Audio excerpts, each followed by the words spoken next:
Bon matin, Église Le Sentier. Bon matin à tous ceux qui nous regardent en ligne en ce moment. J'espère que vous passez un super bel été. Pour ceux qui ne me connaissent pas, mon nom est Sergei Lee. Je suis le pasteur jeunesse ici à l'Église Le Sentier depuis bientôt 8 mois. Vraiment un plaisir pour moi d'être avec vous aujourd'hui. Vous savez, la pandémie a été un moment d'apprentissage incroyable pour moi et ma famille. J'avais pris un temps pour planifier un congé parental. Ma fille elle est née le 24 février et j'avais 7 mois devant moi.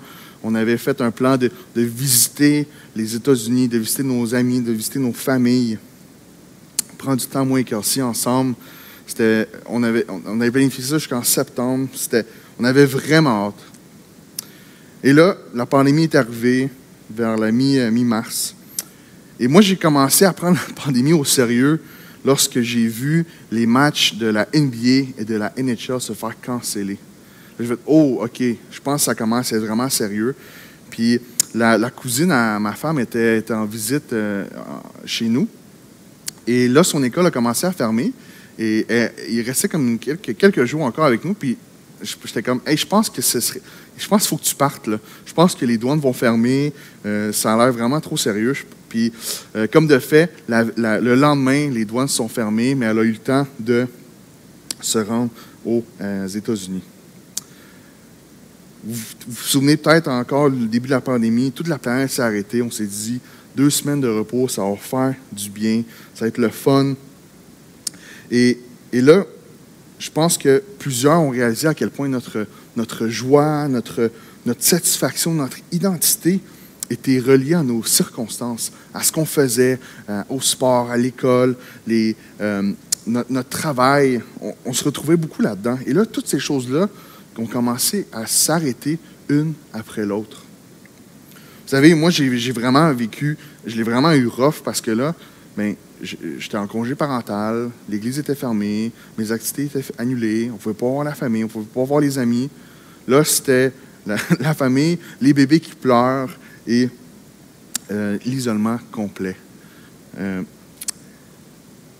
La pandémie a vraiment frappé fort au niveau de mon identité dans qui que j'étais. Je me rappelle encore du moment où on a les 2 enfants, je suis en congé parental, et là, mes activités sociales sont annulées. Et là, je me rappelle encore tout au long de la pandémie, je me disais, hey, si seulement la pandémie pouvait finir, si seulement je pouvais aller voir mes amis, si seulement je pouvais aller voir ma famille aux États-Unis, si seulement, tu sais, si seulement, tellement de choses, mon bonheur et ma joie dépendaient tellement de tout ce qui allait se passer à l'extérieur, de mes circonstances, puis j'essayais vraiment fort de pouvoir les changer. Et vous savez, en tant que chrétien, quand on grandit dans une famille chrétienne, on entend souvent « réjouissez-vous », soyez toujours dans la joie, ayez toujours comme du plaisir, priez sans cesse, tout le temps des belles suggestions chrétiennes qu'on voit. Par contre, je pense que c'est vraiment plus facile à dire qu'à faire, parce que c'était vraiment pas facile de trouver ma joie quand ma joie se retrouvait dans mes circonstances et ma joie se retrouvait dans les choses que je faisais, et là que je ne pouvais plus faire. Lorsque je préparais mon message de cette semaine, Dieu m'a vraiment mis à cœur de vous partager ce que j'ai vécu dans la dernière année. Puis une des grandes leçons que Dieu m'a appris cette année, c'est de vivre dans le contentement. Quelle belle vertu que tout le monde aimerait avoir de se contenter. On enseigne souvent ça aux enfants. Hey, contente-toi de ce que tu as, tu vas être correct. Et là, j'ai tombé sur un passage qui m'a encouragé, qui m'a challengé, puis qui m'a vraiment fait du bien à la fin de la journée, tout ça. Je suis tombé sur le passage de Paul dans sa lettre à Philippe, à l'église de Philippe. Si vous avez vos Bibles ce matin, je vous encourage à lire avec moi. Avant ça, j'aimerais ça qu'on puisse prendre un temps pour prier puis remettre cette matinée-là à Dieu.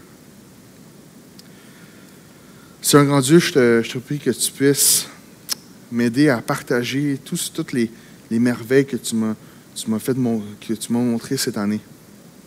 Seigneur, je te prie que tu puisses nous aider à à voir ce que tu as pour nous ce matin. Je te prie que tu puisses parler à travers moi, puis que je te prie que l'Esprit puisse faire son travail à travers les Écritures aussi, Seigneur grand Dieu.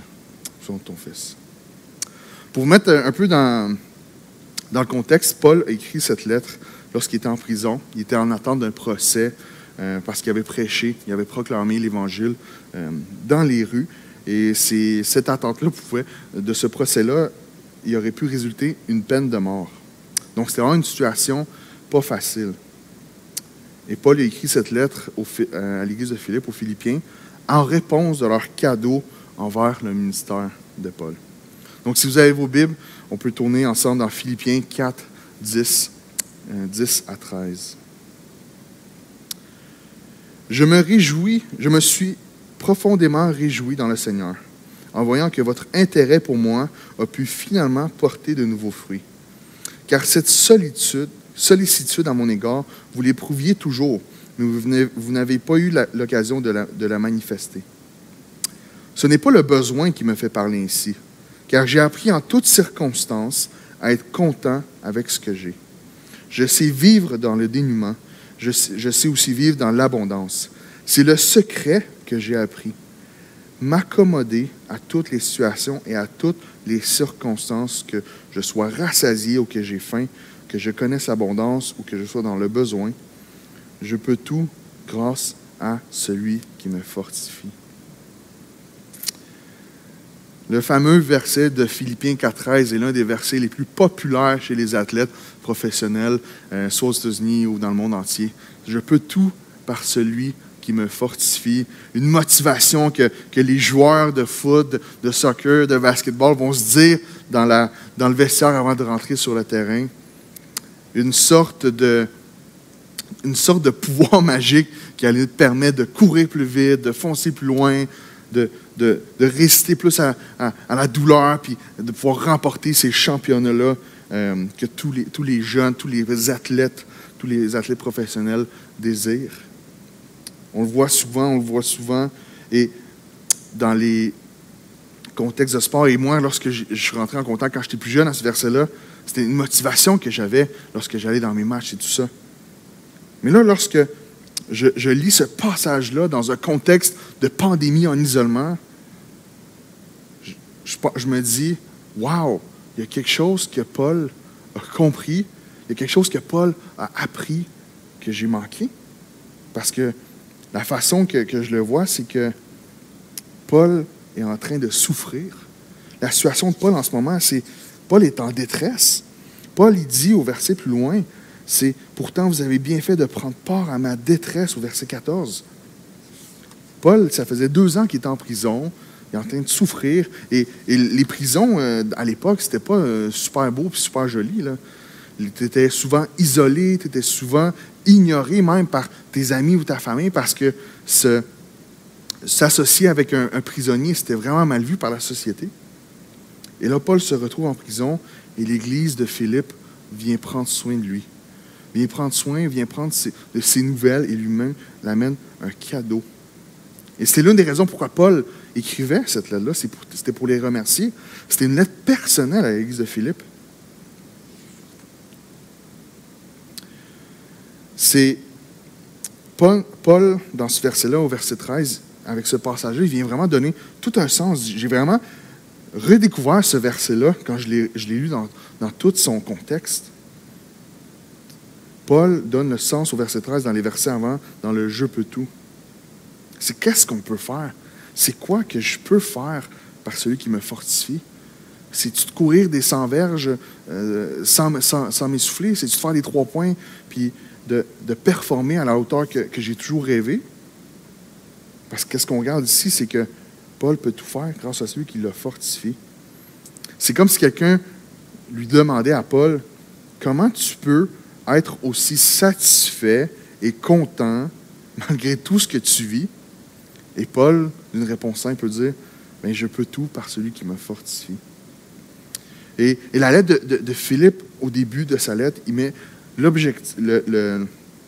en perspective l'objectif de sa lettre. Elle révèle sa passion ultime, ce qui guide son ministère, ce qui motive sa vie, Christ lui-même. Et l'application de Philippiens 4.13 doit se faire dans un contexte spécifique de sa lettre. Christ en premier, Christ au centre et Christ plus important que tout. Lorsque je faisais des entrevues pour Sembec, il demandait aux étudiants en entrevue, qu'est-ce que vous voudriez mettre sur votre épitaphe, sur la phrase que vous voulez mettre sur votre tombeau. Et j'avais vraiment longtemps réfléchi. Moi, je voulais mettre une phrase drôle. J'avais entendu, je pense que ma préférée, c'était « Enfin seul », des choses comme ça. Mais là, je suis tombé sur le verset de Philippiens 1.21, « Car Christ est ma vie et la mort m'est un gain ». C'était comme ça que Paul, c'est dans ce mindset que Paul écrivait cette lettre à l'Église de Philippe. Et le contentement est un thème récurrent dans le Nouveau Testament. Le contentement biblique est par contre souvent mal interprété. Puis avant de pouvoir bien le regarder ce matin, j'aimerais ça qu'on regarde qu'est-ce que le contentement biblique n'est pas. Et pour commencer, c'est beaucoup plus facile de définir le mécontentement.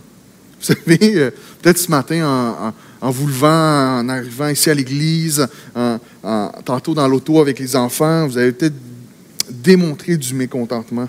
Du mécontentement, c'est à chaque fois qu'on se plaint, à chaque fois qu'on chiale, à chaque fois qu'on exprime une envie, une autre jalousie, on exprime du mécontentement. À chaque fois qu'on n'est pas satisfait de ce qu'on a maintenant. Souvent, depuis que je suis parent, c'est vraiment avec les enfants que je vois à quel point est-ce que l'être humain peut être mécontent des fois. Mais le mécontentement, c'est quand on est mécontent de notre situation actuelle. Le contentement consiste-t-il à dire je suis heureux de ce qui se passe dans ma vie? Le contentement, c'est-tu de juste dire d'aimer notre circonstance actuelle?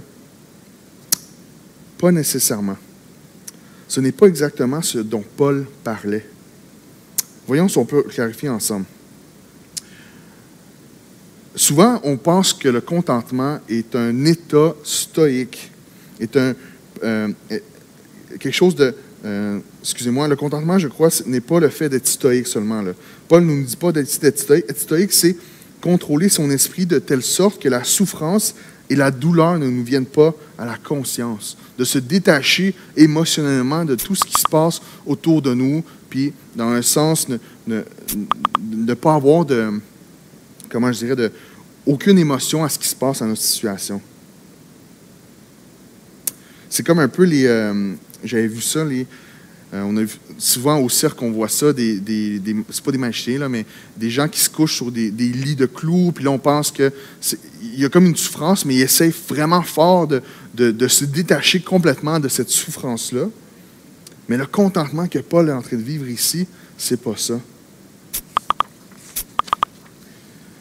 Puis, souvent, le contentement, on pense que c'est juste d'être satisfait de la situation actuelle, mais comme on sait qu'elle peut être meilleure, mais on se contente de ce qu'il y a là et on ne s'efforce pas. On se contente de comment que c'est en ce moment. Puis souvent, moi, je pensais que c'était ça. Mais ce que je vois Paul ici, c'est pas ça qu'il nous dit.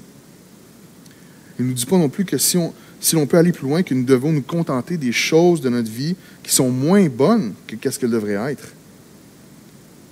Paul, il y avait beaucoup d'incomplétudes, il y avait beaucoup d'imperfections dans sa vie, mais Paul ne disait pas, eh bien, je vais me contenter de ça. Je vais vivre de ça. Je vais me contenter de la non-excellence, puis je vais être correct avec ça. Ce que dit Paul, il y avait des choses dans sa vie pour lesquelles Paul exprime beaucoup de mécontentement. Il dit, je persévère, puis je n'ai pas encore réussi. Il continuait de persévérer pour s'améliorer. Donc, qu'est-ce que le contentement?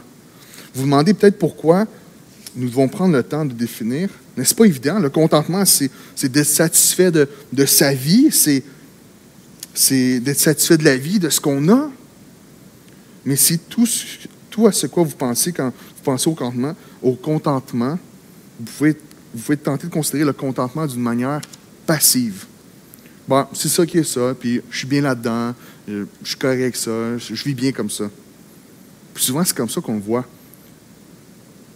Mais lorsqu'on regarde Paul écrit dans sa lettre dans Philippiens, au chapitre 13, au verset 13, il donne un peu un sens à ce contentement dont il parle au chapitre 4. Donc, si le contentement n'est qu'une attitude passive de satisfaction, comment est-ce qu'on peut expliquer Paul au chapitre 3 qui dit « Non, frères et sœurs, pour moi, je n'estime pas avoir saisi le prix. Mais je fais une seule chose, oubliant ce qui est derrière moi et tendant de toute mon énergie vers ce qui est devant moi. Je poursuis ma course vers le but pour remporter le prix attaché à l'appel de Dieu, que Dieu nous a adressé du haut du ciel dans l'union avec Jésus-Christ. » Il n'arrête pas de dire « Je m'efforce d'aller vers l'avant, je persévère. » Alors, c'est quoi ce contentement dont on parle ici? Devrions-nous nous efforcer d'aller de l'avant et de continuer, ou devrions-nous juste être satisfaits et être corrects avec ce qui se passe? Vous voyez, si vous pensez au contentement uniquement et même principalement dans le sens passif, ces deux passages-là, ils ne marchent pas. Parce que là, c'est Paul, il est dans un contentement, mais juste avant, il dit, il faut continuer, il ne faut pas lâcher, il faut continuer à aller vers l'avant. Et là, dans ma définition personnelle à moi, quelqu'un qui se contente, bien, souvent, il se contente des choses moins bonnes. Il se contente de ce qu'il a, puis il ne persévère pas vers ce qu'il y a de plus. Mais quand on regarde le verset 13, chapitre 4, verset 13, Paul ne dit pas ici, vous savez, j'ai appris le secret, alors, ben, je peux m'asseoir, puis je peux m'asseoir et ne rien faire par celui qui me donne la force. Je peux m'asseoir sur le divan et me détendre grâce au Christ qui me fortifie. Non, Paul est en train de dire, je peux faire toute chose. Je peux faire. Et ça m'a vraiment encouragé dans ma situation que je vivais dans la pandémie de persévérer vers ce contentement proactif. Le contentement chrétien est une satisfaction proactive dans la vie. Vous savez, ici, le contentement biblique n'arrive pas comme ça et « Ah, je suis chrétien, donc là, je vis ce contentement dont Paul parle. » Quand on regarde les versets, Paul n'arrête pas de répéter « J'ai appris, je sais, je sais aussi vivre dans l'abondance, j'ai appris. » Et là, il dit c'est le secret que j'ai appris. Et là, l'apôtre Paul partage son secret du vrai contentement des circonstances tristes et sombres que Paul est en train de vivre. C'est le fait de connaître et d'expérimenter l'abondance et la puissance de Christ. C'est ça qui apporte à Paul le contentement dans les temps difficiles. La société d'aujourd'hui n'arrête pas de nous rappeler, tu es capable, fais-le par toi-même, tu es autosuffisant. Tu peux le faire par toi-même.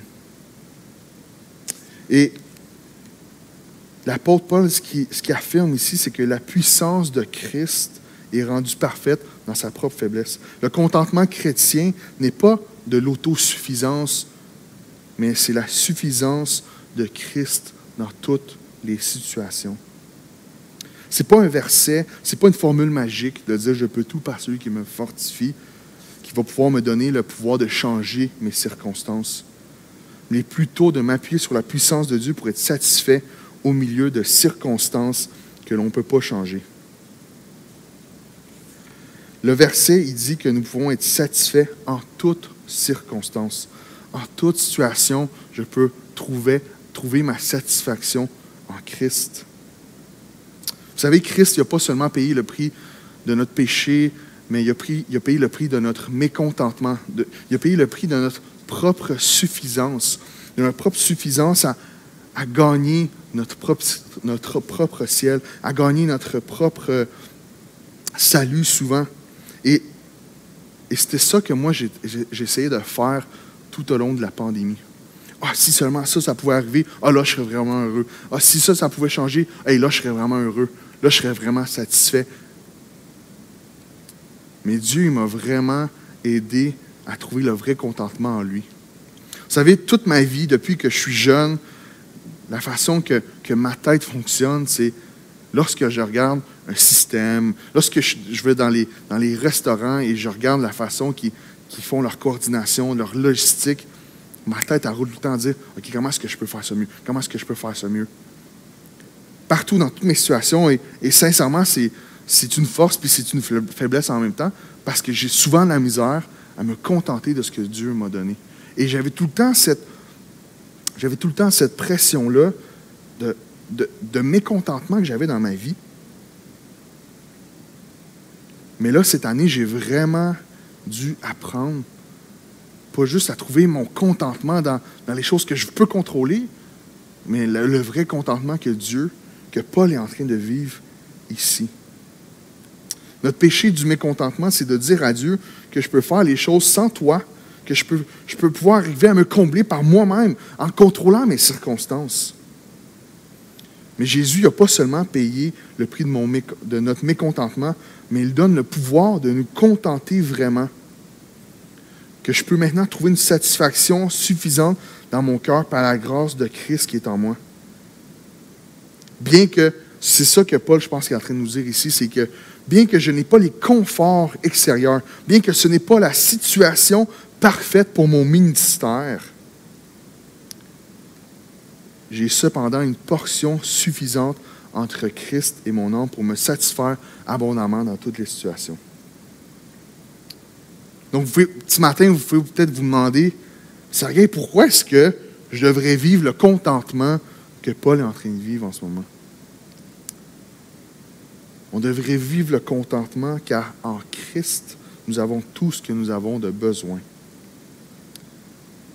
Quand on fait confiance à Jésus, c'est qu'on fait confiance pas qu'il nous a juste sauvés pour l'éternité, mais c'est qu'il va pourvoir à nos besoins de tous les jours et tout ce que nous avons besoin dans nos vies, mais on l'a en lui. Parce qu'à la fin de tout ça, ce qui est important, c'est ce que la pandémie m'a vraiment montré. Quand que toutes les choses sont enlevées, quand il n'y a plus rien ici qui nous apporte de la joie, de la satisfaction, quand que tout est annulé, tous les événements sont annulés, ce qui va nous amener vraiment la joie, puis le bonheur, la satisfaction, c'est Christ. C'est ça que Paul est en train de dire dans sa lettre. Christ est ma vie et la mort m'est un gain. Le but ultime de la vie, c'est de rencontrer Jésus et cette relation-là avec Christ, avec Dieu, nous donne la satisfaction ultime ici sur terre. Vous savez, notre nature humaine nous pousse à vouloir plus et ne jamais être satisfait. C'était ça le péché de Ève de « Ah, si seulement je pourrais connaître le bien et le mal, si seulement je pourrais avoir ça. Si seulement je pouvais avoir une meilleure voiture, si seulement je pouvais avoir une plus grande maison, si seulement je pouvais courir plus vite. » Puis Dieu m'a vraiment travaillé cette année au niveau de mon contentement. Il y avait des journées, il n'y a pas une journée pendant la pandémie que je passais sans me dire « Hey, si seulement il n'y avait plus de pandémie, là, si seulement je pouvais voyager, si seulement je pouvais aller au resto avec mes amis. » Puis ce réflexe de toujours me dire si seulement ça pouvait arriver, ça a attaché mon contentement à ma circonstance. Par contre, lorsqu'on regarde ce que Paul était en train de vivre, on peut voir que le contentement vient d'une paix intérieure vers l'extérieur. Le contentement de Paul en Christ n'était pas affecté par ce qu'il vivait. Paul vivait bien pire qu'une pandémie avec Netflix puis toute notre bouffe qu'on voulait livrer chez nous, là. Paul était en prison depuis 2 ans, il était dans une détresse physique, il était isolé, il n'avait pas d'amis, il était tout seul. Puis il était en train de dire que je peux tout grâce à celui qui me fortifie. C'est un secret que j'ai appris. Il arrive à dire, j'ai appris à vivre dans l'abondance et dans le manque, car je peux tout par celui qui me fortifie. Lorsqu'on regarde ce que Paul est en train de dire, l'emphase devrait être mise sur celui qui me fortifie à la place de moi qui peut tout faire. Car c'est en Christ seul que j'ai tout accompli. Car Christ a accompli ce que moi je ne pouvais jamais accomplir, me donner la vie éternelle et me réconcilier avec le Père. Et le but ultime de la lettre de Paul était de nous rappeler que Christ était le but ultime de notre vie. Pourquoi est-ce qu'on devrait vivre dans le contentement? Car en Christ, nous avons tout ce que nous avons besoin. En Christ, nous avons accès à un Père qui nous aime et qui prend soin de nous. Pas à cause qu'on mérite ou qu'on performe bien, mais par sa grâce et par sa bonté envers son peuple racheté. C'est un Dieu qui nous aime autant pour nous donner la vie éternelle. Je pense qu'il peut nous donner bien plus aujourd'hui sur cette terre pour combler tous nos besoins. Comme j'ai dit ce matin, mon défi de cette année, c'était d'apprendre à me contenter dans ma relation avec Dieu. D'apprendre à me contenter dans ce que Dieu avait pour moi. De faire confiance dans sa providence. Puis c'est l'une des années où j'ai vu Dieu répondre d'une façon que je n'aurais jamais pu imaginer. Par la grâce de Dieu et par sa providence, j'ai pu suivre son appel. J'ai pu suivre son appel de m'envoyer ici à Gatineau. Sans cette réalisation-là que seulement Dieu pouvait combler, j'aurais été encore en train de chercher à trouver ma propre satisfaction dans ce que moi je pouvais faire, dans ce que moi je pouvais réaliser, dans ce que moi j'étais capable de contrôler. Mais c'est lorsque j'ai vraiment dit à Dieu, « Hey, je te fais confiance de me diriger là où tu m'appelles. Je te fais confiance dans ce que tu pourvois pour moi. Je te fais confiance dans ce que tu vas donner pour moi. » Mes demandes à Dieu de « si seulement je pouvais avoir » se sont tranquillement transformées en Dieu, je peux tout, car c'est toi qui me fortifie, je suis prêt. Car peu importe ce qui va se passer dans mes circonstances, la chose la plus importante, ça va être toi. Puis ce passage que Paul nous partage ici me transforme continuellement et je continue d'apprendre à tous les jours ce secret-là, ce secret qui se cache dans notre relation avec Christ. Ce matin, c'est peut-être pas facile pour toi. Ce matin, c'est peut-être lourd pour toi-même parce que toute ta vie t'a passé à mettre ta joie et ta satisfaction dans des circonstances, dans des activités, dans des choses extérieures qui te donnent de la joie, qui te donnent de la satisfaction, qui te donnent ton identité. Mais ce qu'on voit ici, c'est pas ça qui va te permettre de tout faire. C'est pas ça qui va te permettre de vivre le vrai contentement. Ce qui va pouvoir te donner la joie éternelle, c'est ce Dieu-là qui nous fortifie dans toutes nos situations. Ce matin, je prie que Dieu puisse se révéler de cette manière-là à nous tous ce matin. Qu'on puisse, comme Paul, apprendre. Comme Paul, on puisse découvrir ce secret-là. Que cette joie-là, cette satisfaction-là, ce contentement-là, se retrouve seulement en Jésus-Christ. Prions ensemble. Seigneur grand Dieu, merci de nous fortifier. Merci de nous rappeler à chaque jour à quel point est-ce qu'on a besoin de toi. Merci de nous donner aussi ce contentement. On peut se contenter aujourd'hui, Seigneur, parce que tu es un Dieu de providence. Tu es un Dieu qui pourvoit à nos besoins. Tu es un Dieu qui pourvoit à nos manquements. Tu es aussi un Dieu qui a envoyé son Fils pour nous aider à accomplir ce qu'on n'a jamais été capable d'accomplir. Si aujourd'hui, devant toi, on peut dire qu'on peut tout faire, c'est parce que Christ l'a fait pour nous à la croix. Puis merci de nous donner cette grâce ce matin encore. Seigneur, je te prie pour tous les gens ici ce matin, je te prie que tu puisses leur donner la grâce de pouvoir combler leurs besoins en toi, Seigneur grand Dieu. Merci de nous rappeler encore que le but ultime de notre vie, c'est toi, Seigneur. Puis je veux te remettre ce reste de cette matinée-là entre tes mains. Amen.